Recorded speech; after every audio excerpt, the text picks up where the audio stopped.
Senate here on C-SPAN 2, the House on our companion network, C-SPAN. C-SPAN's congressional directory is now available to help you follow proceedings in the House and Senate. The handbook includes biographies of members, committee assignments, and information about C-SPAN programs. The directory costs $15.95, including shipping and handling. To order, call 1-800-C-SPAN-98.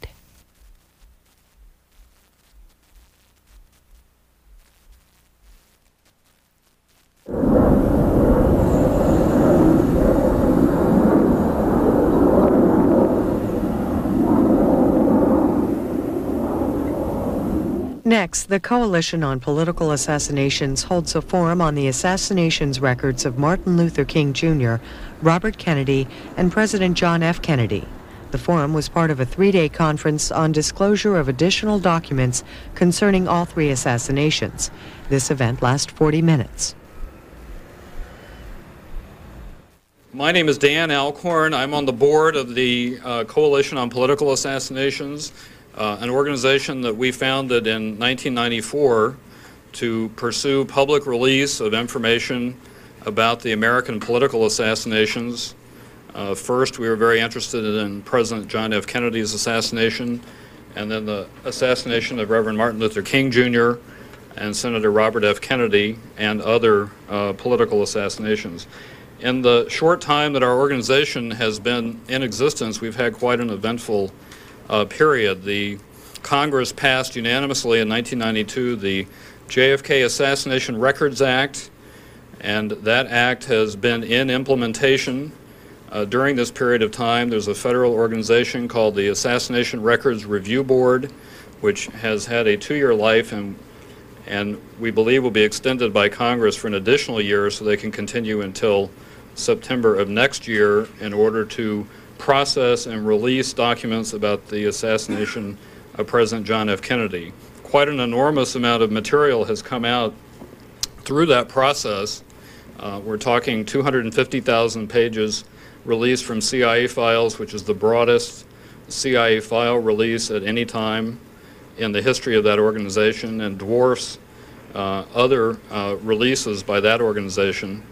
And other federal agencies, the FBI has been turning over a quantity of information. The job is not complete because the quantity of information is so large. The Federal Assassination Records Board has decided that they need an additional year to finish their work. Congress held a hearing, I guess last week, a committee hearing on the topic. It looks like Congress is going to approve an additional year for the Assassination Records Review Board, and we think that that's quite appropriate. Also, during the period of time that our organization has existed, there's been a lot of public commentary on the topic of disclosure of government information. And so we have felt that the past 3.5 years that our organization has worked, 3.5 is right, a little over 3 years, that we've been in existence, that there's been a lot of progress on these issues that we're concerned about, but there's a long way to go as well. A recent disclosure that we think is particularly troubling and instructive is the disclosure of CIA documents from the 1954 Guatemalan coup d'etat operation, in which the CIA overthrew the democratically elected government of the government of Guatemala. Sometimes the stories don't pick up on the fact that it was a democratically elected government that we decided to overthrow in 1954. And 1,400 pages were released recently. It turns out that these 1,400 pages had been retained by the CIA only because they were the subject of a Freedom of Information lawsuit. They would have been destroyed if they had not been the subject of a FOIA lawsuit, as they ultimately announced many other records have been destroyed. But in this sort of accidentally preserved 1,400 pages, there's a statement, an admission of a CIA assassination program that was part of the Guatemala coup operation, and this program involved the targeting of 58 political leaders in Guatemala for assassination by assassin teams that were trained in conjunction with the CIA. There was discussion in those records of the shipping of silencers for .22 caliber rifles from the U.S. to the assassin team being trained in Honduras for use in the Guatemala overthrow of 1954. Now, the reason that this is so important is that the CIA did not inform the Congress of the United States of the existence of this assassination program when the Congress investigated the CIA's involvement in assassinations. So that in 1975, when the Congress made an investigation of this issue, they were not informed of this apparatus that we're now finding from 1953 and 1954. And we think that that describes the situation that we're in terms of achieving full disclosure, which we support, which is that we're nowhere near full disclosure, and we're still in the process of actually uncovering what it is that we need to go after for full disclosure. We're very disturbed that it has recently been announced in the New York Times that the CIA has destroyed their records on the Iran overthrow in 1953, despite the fact that 2 directors of Central Intelligence committed to public release of those records. Robert Gates, when he was director, committed in 1992 that the CIA would begin to release data on the Iran overthrow and the Guatemala overthrow from 1953 and 54.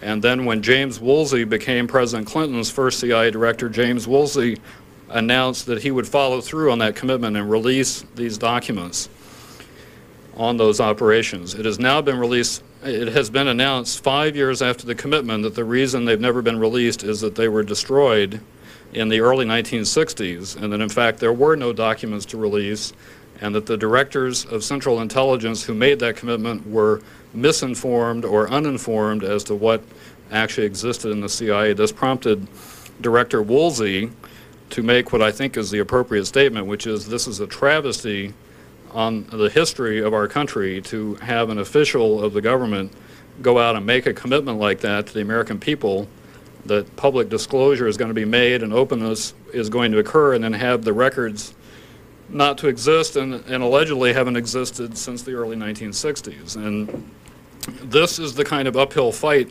that we have when we're trying to get full disclosure, that you really have to be very careful about representations that are made by these government agencies and organizations as to what's going to be released and what exists. And so we have a struggle.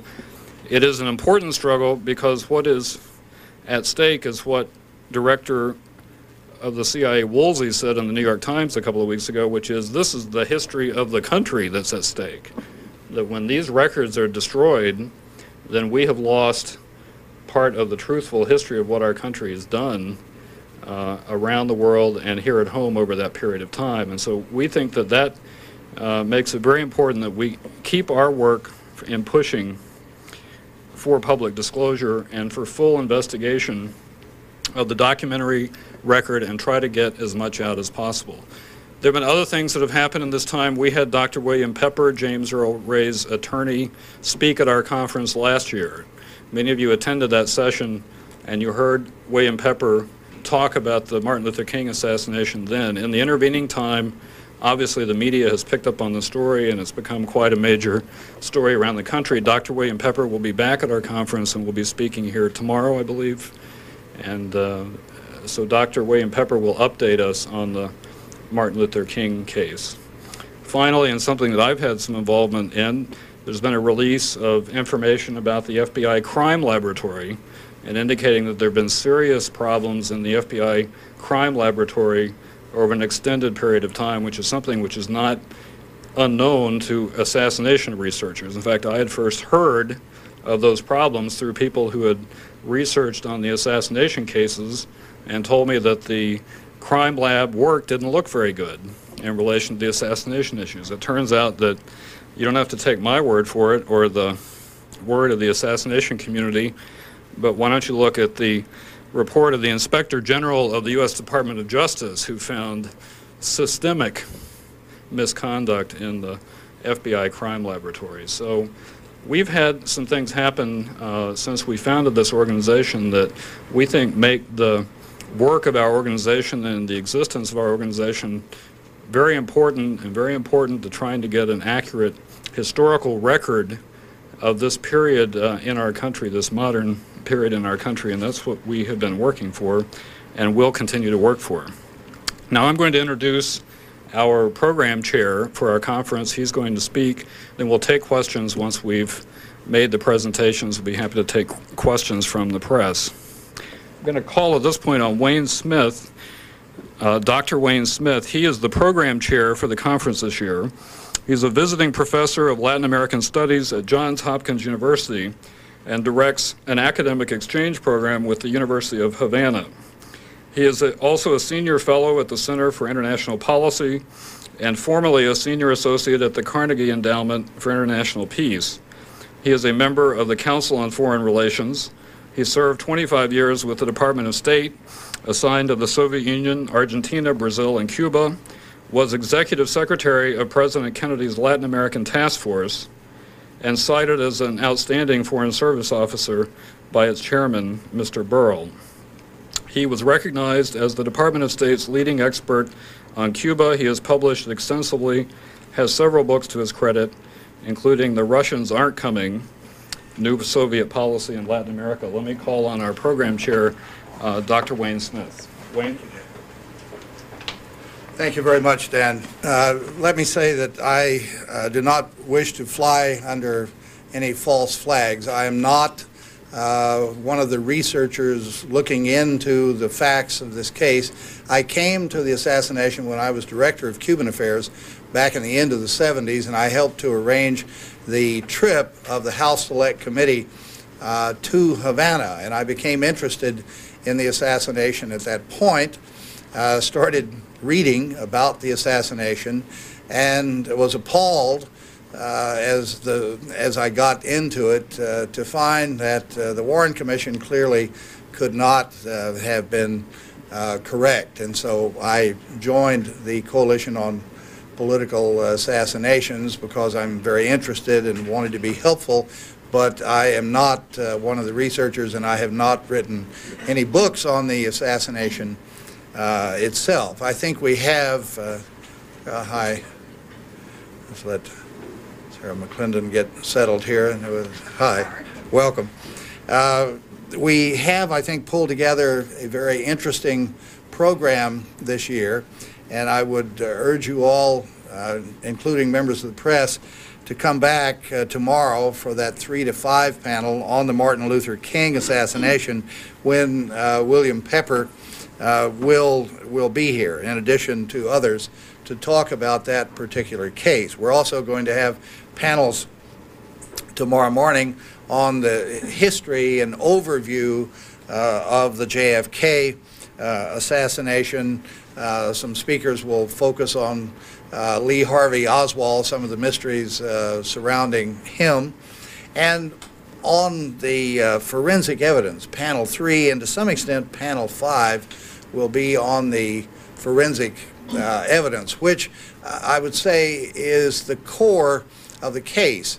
The Coalition on Political Assassinations does not base its doubts or its rejection, outright rejection of the Warren Commission report on wild or even well-founded theories. Essentially, it is based on facts. I remember an interview that Dan Rather did some years ago when he was asked about the Kennedy assassination and his thoughts on it, and he said, well, before he had become Dan Rather, he had been a crime photographer in a small-town newspaper, and so he always focused on the forensic evidence. And based on that, he saw no reason to believe that the Warren Commission had been wrong and that the assassination had not been carried out by a lone gunman firing from behind. Well, of course, that depends upon the forensic evidence that you're looking at. As we all know, the autopsy report that goes into the Warren Commission report is not the original autopsy report. The original autopsy report was destroyed by the autopsists. They themselves have acknowledged that, and they also destroyed all their notes. They also acknowledged that. Why did they do that? According to them, they didn't want that original report and the notes to become memorabilia. These are trained doctors. They're supposed to be trained autopsists. No trained doctor would ever destroy his notes and his original autopsy report on that basis. What goes into the Warren Commission report is an autopsy report that is written days later. We really don't know exactly when it was written, but certainly after Lee Harvey Oswald had been killed and pointed to as the lone assassin. Nothing coming out of the autopsy room that night substantiates or supports this second autopsy report. The artist's conception that you will see in the Warren Commission report shows a wound in the back of the neck. And the autopsists, of course, now say, or said at the time when they wrote the second autopsy report, that the president had been struck in the back of the neck. The bullet went through the neck, exited the throat, and struck Governor Conley. But the autopsy diagram they prepared that night shows the bullet not to have struck in the back of the neck, but to have struck down in the back, six inches down in the back. The death certificate places the bullet wound to the left of the third thoracic vertebra, or 6 inches down in the back. The report prepared by the two FBI agents who were in the autopsy room that night also places the bullet wound 6 inches down in the back. What difference does it make? Well, a bullet fired on a downward, from above, on a downward trajectory, striking in the back is certainly not going to exit the throat 7 inches above. I suppose there's some possibility that it can strike a rib and do a 90-degree turn and exit the throat. But if so, then it exits on an upward trajectory and certainly is not going to strike Conley. How have the autopsists explained this discrepancy in their autopsy diagram that night and the second autopsy report that they wrote days later? Well, they actually never have. They've never had to. And one of the reasons that we're waiting anxiously to see what the review board produces is because they at last have been deposed. And the autopsists, that is, have been deposed, and we're anxiously waiting to see what they said. It probably will not satisfy us. I'm sure they haven't said, well, actually we perjured ourselves. But it will be very interesting to see. In any event, the basis of our rejection of the Warren Commission report rests on many things, but most centrally on the forensic evidence, which does not bear out the Warren Commission report. So we're glad to see all of you here. We hope that you'll be back at all the panels. Members of the press as well. Should I turn the floor over now, or do you wish to? Okay, Dan will. Sure, yeah, but we're going to have we're going to hear them all, and then we'll and then we'll ask questions. Okay, we have one more first. Go ahead. Our next speaker is Dr. Phil Melanson. He is the conference chair this year. He's a professor of political science at the University of Massachusetts, Dartmouth. During the past 15 years, he's used Freedom of Information Act to obtain documents from the CIA, the FBI, the Secret Service, and military intelligence. These disclosures produced a series of exposés and profiles. He is the author of 9 books and 27 articles dealing with governmental secrecy, political violence, intelligence agencies, and public policy issues. Melanson has published in such diverse outlets as The Nation, Library Journal, Transaction Society, Journal of Politics, World Features Newspaper Syndicate, and American Political Science Review. He has lectured widely and appeared or consulted in a number of television productions. His works include Spy Saga, a book on Oswald's intelligence connections, and the Robert F. Kennedy Assassination, New Revelations on Conspiracy and Cover-Up, 1968 to 1991. His most recent work is Shadow Play, Robert F. Kennedy, Sirhan, and American Justice. Let me call on Dr. Phil Melanson. Thank you. I'm going to try to highlight for you some of the things we'll be doing on the RFK and MLK cases, and we really do have some exciting new information and some very important developments in each of those cases.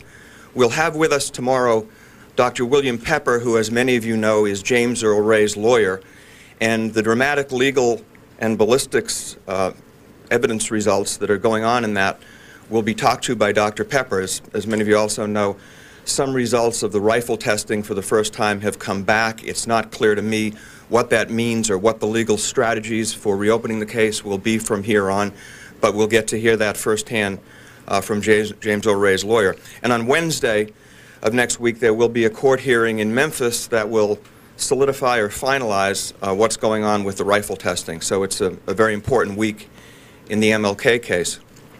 I'm going to highlight for you some of the developments in the Robert Kennedy assassination, the most dramatic of which is Sirhan Sirhan's parole hearing coming up next Wednesday also. And that should be a very interesting event, and our hope is that it will focus not just on the legal issues, but provide some focus on the evidence issues in the case. I will also report on a writ of habeas corpus put together by Sirhan's lawyers, claiming very forcefully, I think, that he did not get a fair trial to begin with, and asking for another trial. There's also the Scott Enyart lawsuit that I reported on last year that many of you are familiar with, the young photographer who took pictures that he alleged showed the actual shooting of Robert Kennedy, and we don't have any such pictures. And a jury awarded him $600,000 in damages, implicitly concluding that LAPD had and destroyed those photos, and therefore Enyart was entitled to damages. And that is going to be appealed by LAPD, and I'll comment on that. Let me put in a plug for the importance of our main conference theme, which is full disclosure. One of the exciting things is you'll hear the reports of what we're getting in the JFK case, thanks to the legislation and the review board. I wish things were as rosy in the MLK and RFK cases. In the RFK case, Sirhan's lawyer, this far from 1968, has just put together the kind of legal brief that, had the files been released in 68 or 70, or had disclosure to the defense taken place at the appropriate legal and constitutional level, there would have been interesting appeals that might have changed the legal course of this case. As it is, since the files were secret until a decade ago, it's taken this long for the legal team to put this information together because the files were suppressed. In the King case, we're still waiting on those approximately 300, I think, John, in the King case, it's about 600,000 pages classified. 50,000. 600 to 750,000 pages of documents, still under congressional seal, as were the JFK records. And those records need to come out. They're important for the history of the case, for reinvestigation, and they're also central to James Earl Ray's legal plight for as long as he's alive, and also for the King family's continuing pursuit of the truth of the murder of their husband and father, which will take place whether Ray dies or not. And I think that's a very dramatic and interesting development. But absent those documents, which there's no apparent immediacy to disclose, it's going to be much tougher for anybody to learn the truth. And COPA is committed to the release of those files as it was to getting the RFK files and the JFK files released. So I hope you will stick around with us for these dramatic and interesting presentations. There's a lot going on, even given the time frame after all these years, and look forward to seeing you. Thanks. I would also, before we take questions, I'd like to recognize John Judge, who's the Executive Secretary of COPA, and we very much appreciate all the work that John does, who really keeps this organization together so that we can come up here and do this. And so thank you. We'll take questions. Why don't we come up here, just stand up here and go ahead and ask any questions and direct it to whoever you want. I wanted to ask Mr. Mellons a question. You know that Sirhan parole hearing, I don't suppose that's a public hearing, is it, the parole hearing?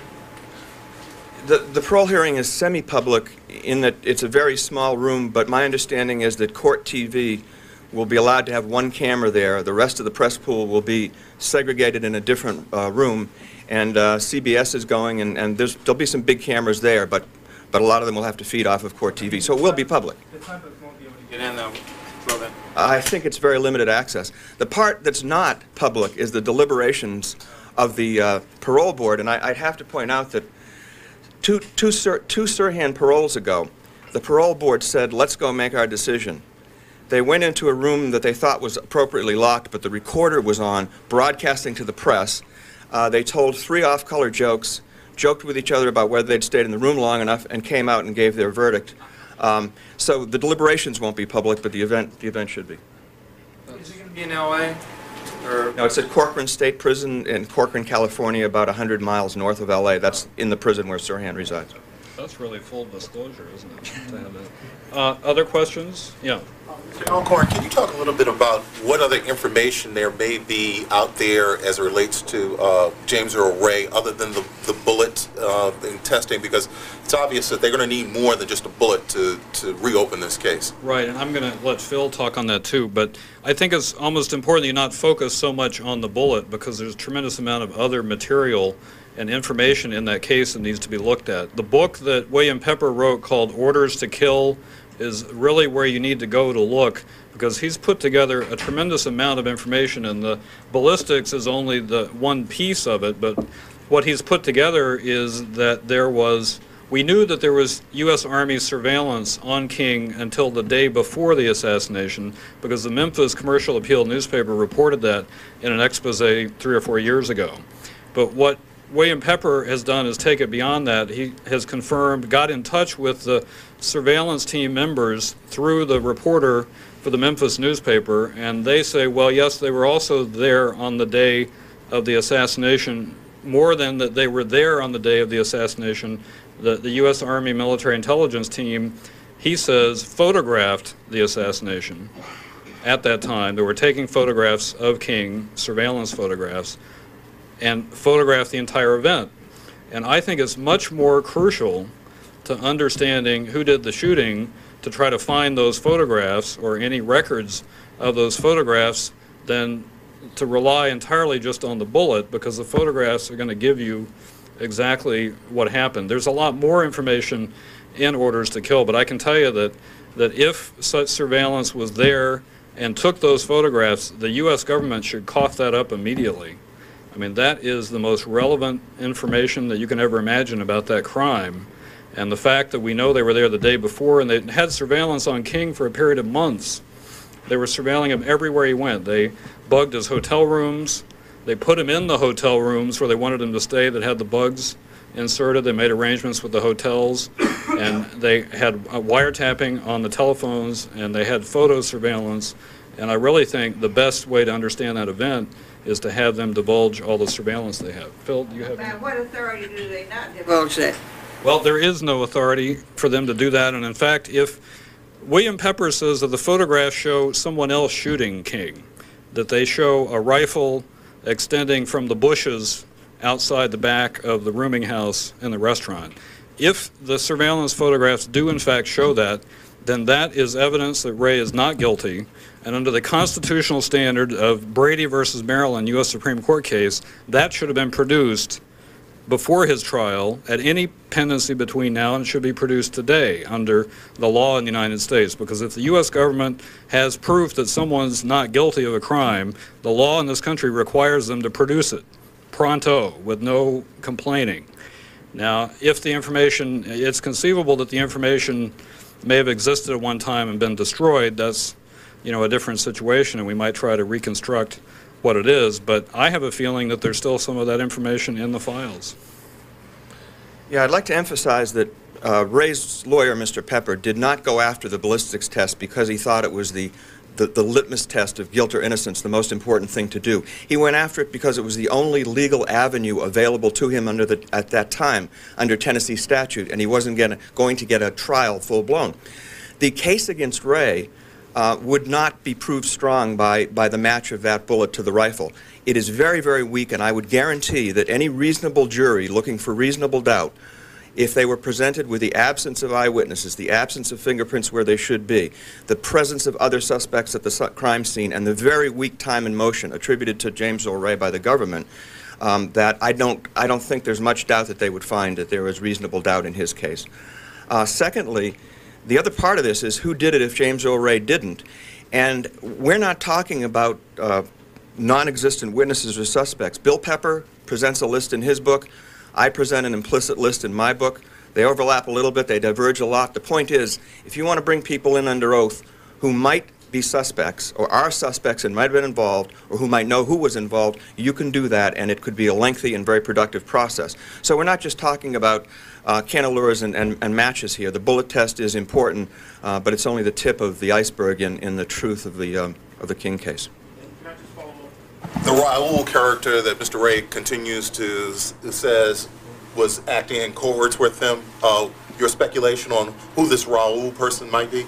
Well, I'll leave that to William Pepper tomorrow, because we have different theories on this, which shows that analysts can disagree. I think that there was not one Raoul, but a series of composites that Ray put together. Pepper, on the other hand, not only thinks there was one, but he thinks he's found the one, and it is this Raoul character that Pepper would present to the court if he got the opportunity in a trial, among others. My understanding is that Tennessee law permits the private individuals to bring forward a prosecutor in a criminal case. That Tennessee is one of only a few states that permit private criminal prosecutions, and that what may happen ultimately in this case, if the state of Tennessee does not want to pursue this case, that a group of private citizens may pursue it under Tennessee law.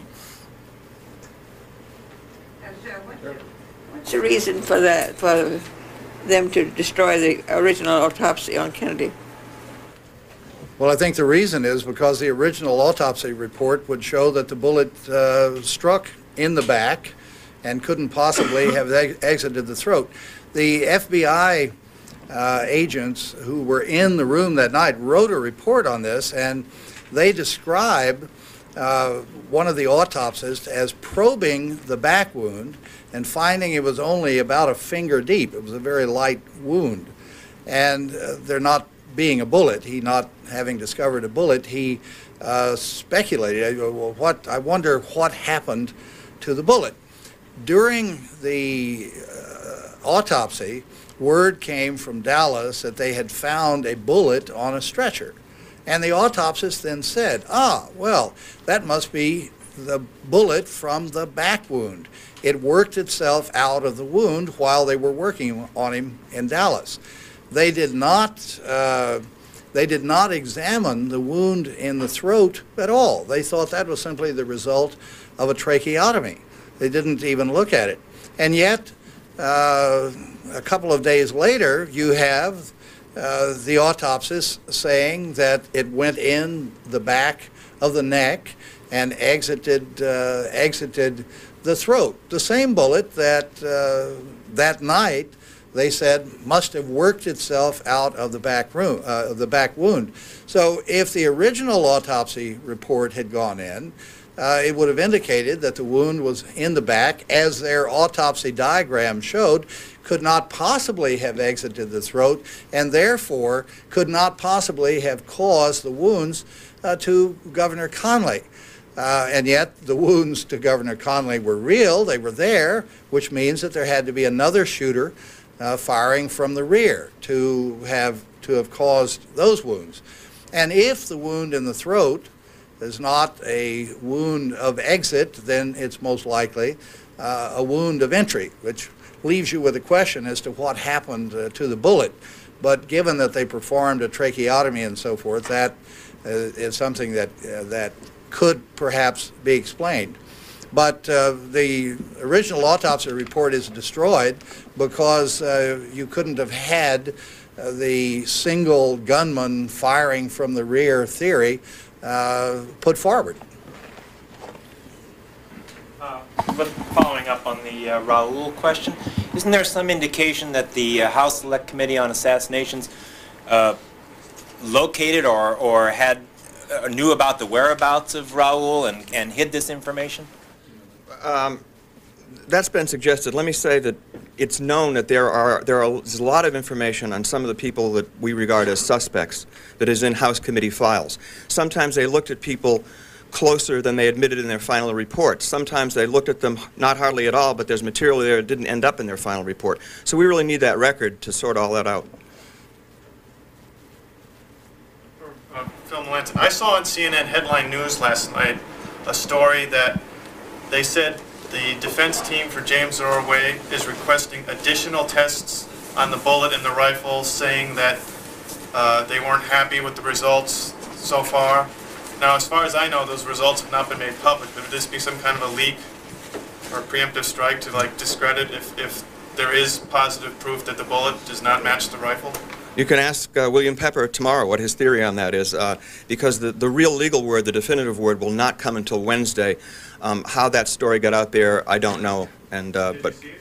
I did see it. I frankly don't quite understand it, even though I saw it, and I'm waiting for Pepper to explain it to me. Press questions, yeah. As it relates to the FBI and Martin Luther King, obviously J. Edgar Hoover had his reasons for wanting to discredit the King and his whole movement. Can you address this whole FBI issue and King and its wanting to get him, and could that have been part of this whole scenario that brought about this assassination? I'll turn it over to Phil, but when we got the CIA documents that were released in 1993, as part of the JFK release, there was a package of documents in there that were related to the Martin Luther King assassination. They were on plain paper, CIA releases. They didn't have a letterhead, and they were reports of surveillance of Martin Luther King. And I told Phil about them, and he got hold of them. I think they're in that BBC documentary that will be played tonight.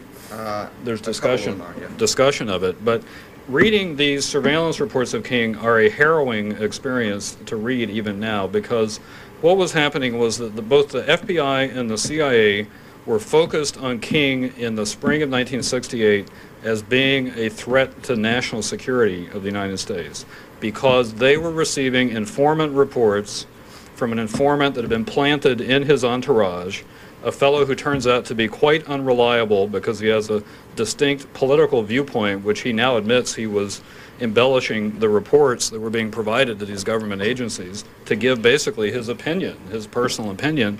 And he said he never intended them to take his comments as fact.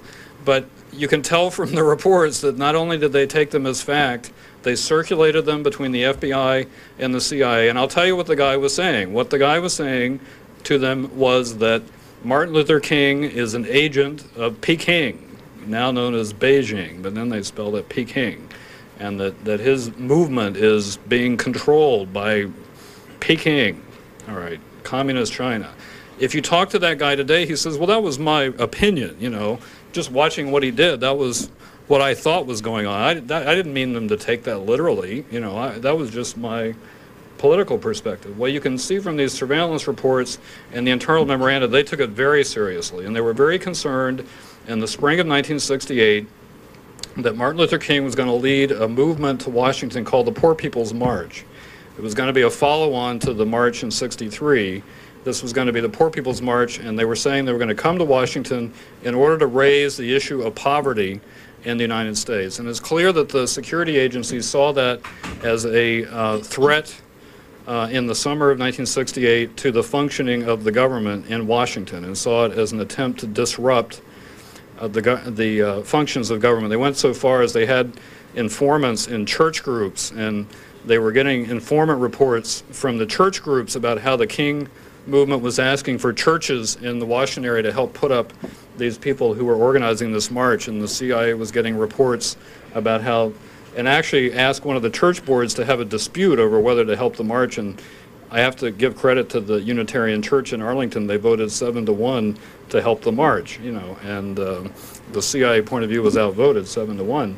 But as you read those reports, you realize that in the spring of '68, from the government's security perspective, that they were in a very defensive and I would say paranoid state in the spring of 1968. And what's even more disturbing to me is that the same unreliable informant was telling them that Robert F. Kennedy was in the same position, and his reports are aimed at both Martin Luther King and Robert Kennedy in that period of time. So, yeah, I'd just like to comment a bit here. I think we miss an important part of our history if we think that J. Edgar Hoover's personal pathology and racism, as it was directing the Bureau, was the real problem. It was a real problem. The real problem, the real story, is that the CIA, the FBI, and Army intelligence, according to their own documents, regarded the civil rights movement generally, and Martin Luther King very particularly, as the ultimate national security communist threat to the United States. And it's in writing, and we must add the Vietnam War to this equation, that in addition to economic justice, which they read as communism. Now we have Dr. King stridently opposing the Vietnam War the year before his death, and the memos going back and forth and saying, now he's really Peking controlled.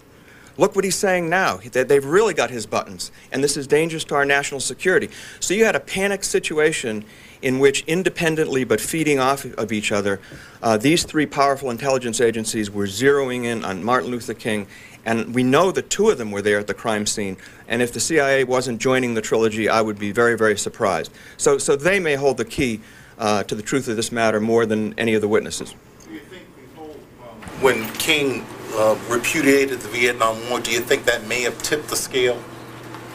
By the memos, it definitely tipped the scale. It went from a worrisome situation of racial animosity, hatred, and prejudice, and fear about economic politics and racial politics, to a major national security issue, and that upped the ante tremendously.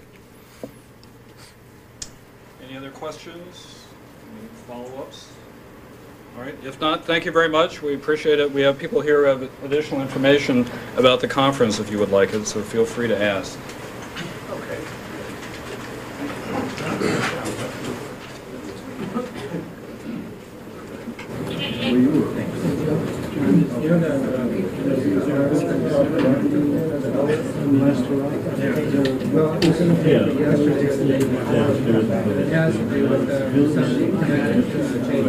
How you doing? I'm Charles Robinson. Black and I'm Charles Robinson. I wanted to know if I could sit with both of you now individually for a few moments, because we're doing a whole big thing on who killed MLK, and it's in conjunction with a cover story that we have in Emerge magazine. And we want to sit down. You guys are going to try and set up a room. There's another room down the hallway, so if you can give us a few minutes. We're going to come to tomorrow, so let me ask a couple of things. First of all, do either of you have your books with you? For information on House and Senate members, C-SPAN's 1997 Congressional Directory is available. It helps